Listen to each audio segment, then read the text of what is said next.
Hey everybody, welcome to Story Lab. This week we're talking about the story of Easter. Also, how you'll still be finding all of this stuff around the house at Christmas.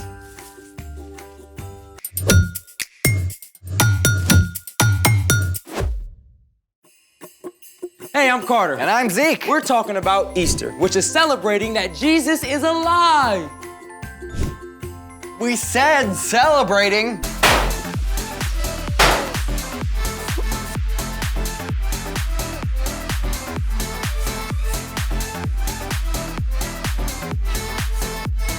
Isn't this supposed to have stuff in it? Of course, we're gonna dye Easter eggs. Oh, that's very traditional of you. Not these eggs. Well, these are just boring, regular eggs. What? My friend, let me properly introduce to you the humble egg. So much more than meets the eye.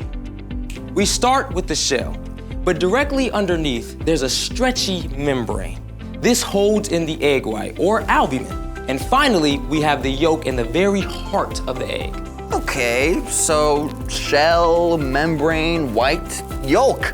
Got it. Shall we do it? Let's make it. Okay, we've got vinegar and food coloring. Where's the hot water?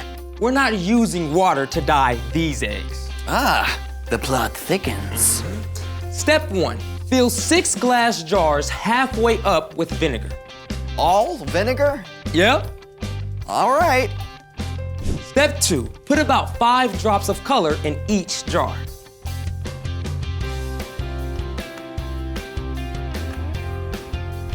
Step 3, lower 1 egg into each jar. On it.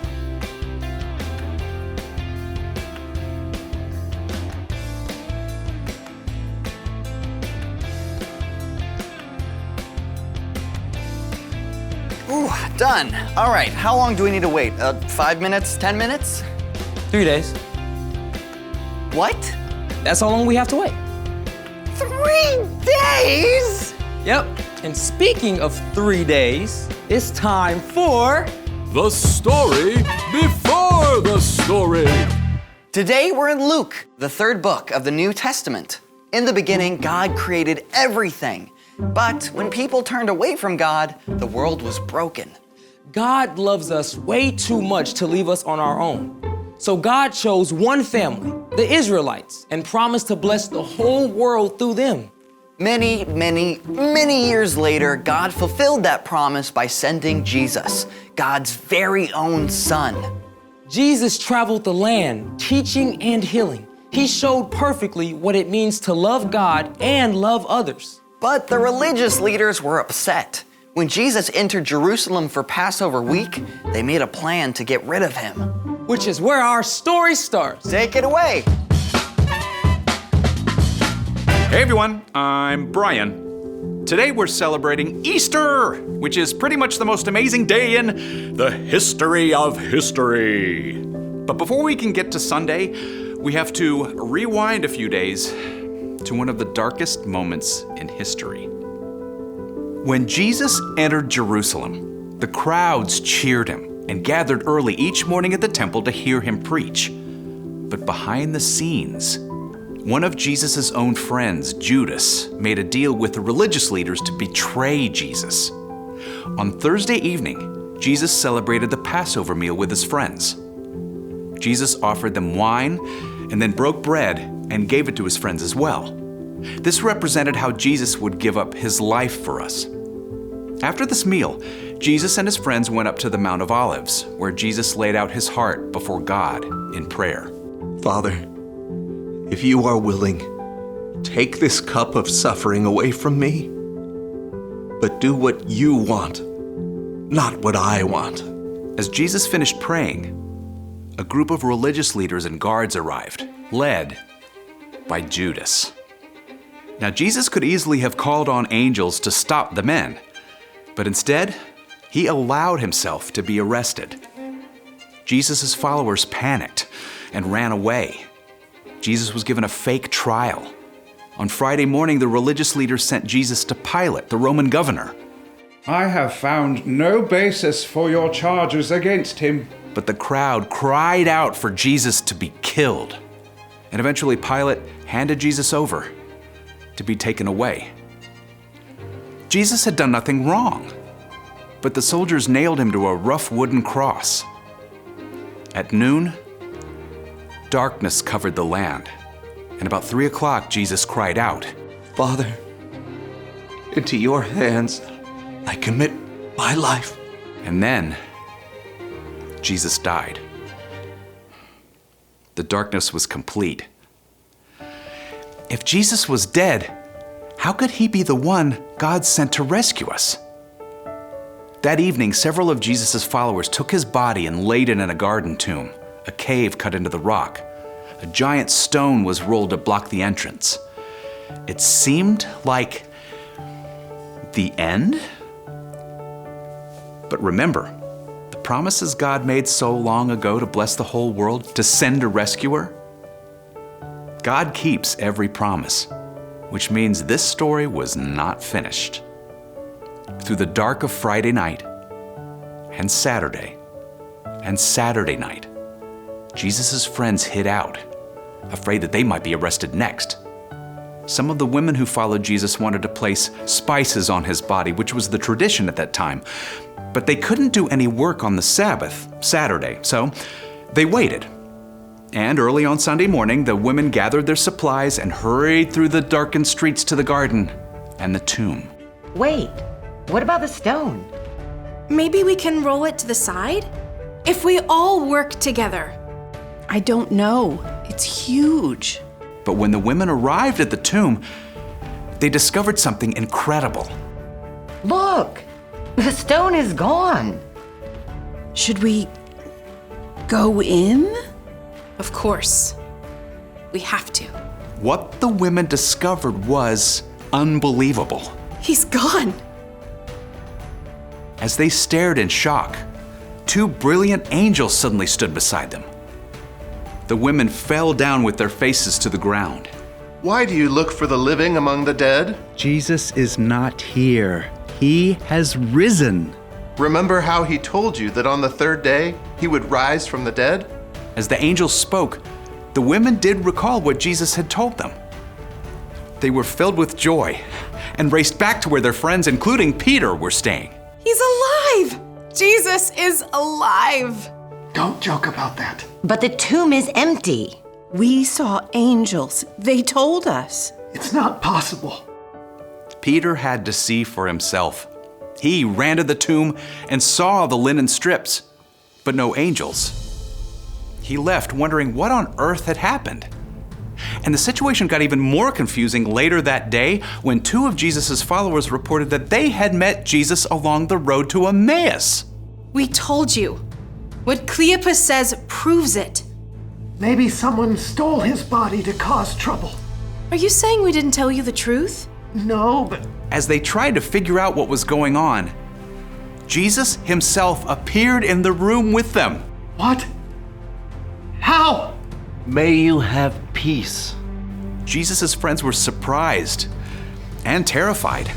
I mean, some thought Jesus was a ghost. Why are you troubled? Look at my hands and feet. It's really me. Touch me and see. A ghost does not have a body. Jesus showed the places in his hands and feet that were scarred by nails. His friends were excited, but they still had a hard time believing. But how? This is too good to be true. Do you have anything to eat? They gave Jesus some cooked fish and he ate it. Definitely not something a ghost could do. Then Jesus helped them to understand what was happening. This is what I told you. Everything written about me must come true. The Messiah will suffer. He will rise from the dead on the 3rd day. People from every nation will hear it, beginning at Jerusalem. You have seen these things with your own eyes. Jesus is alive.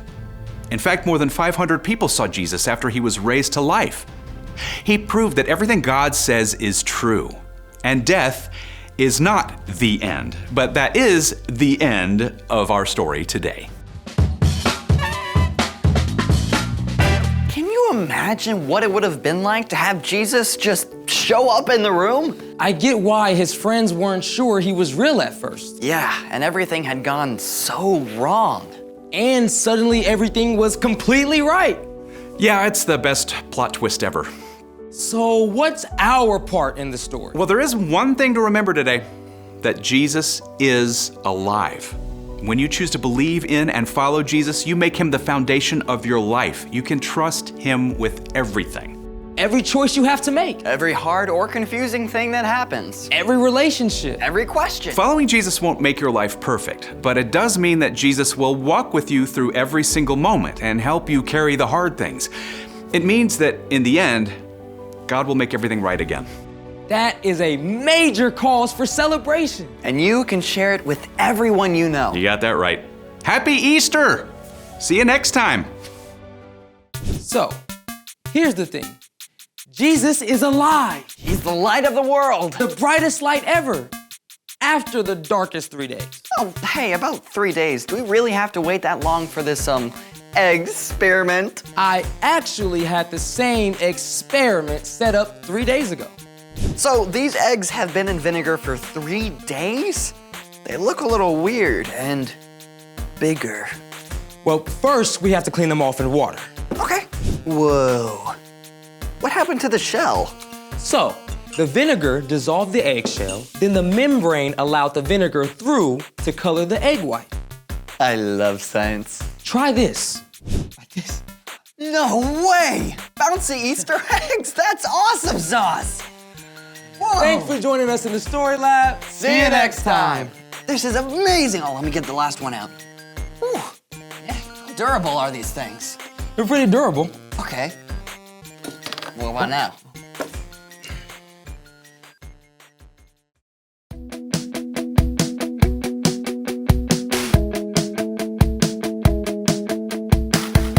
I don't wanna fight like this anymore. I don't want our words to start a war. I'll take a step back so we can try to find a solution, you and I. 'Cause you mean that much to me. I don't have to win, that's just fine. We'll sort it all out, it just takes time. You mean more to me than winning the fight. I'm letting it go, yeah, I don't have to be right. So let's give peace a try. So let's give peace a try. So let's give peace a try.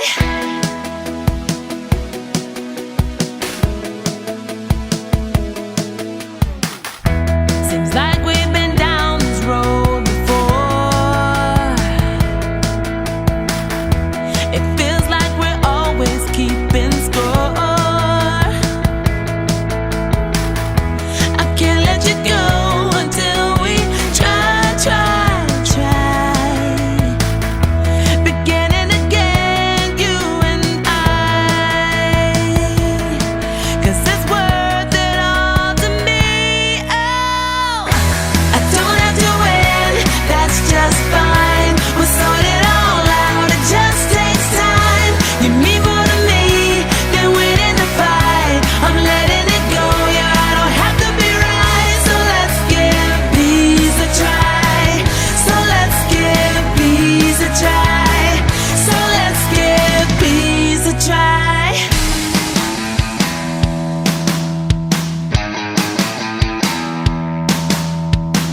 I wanna build you up, and so I'm giving in.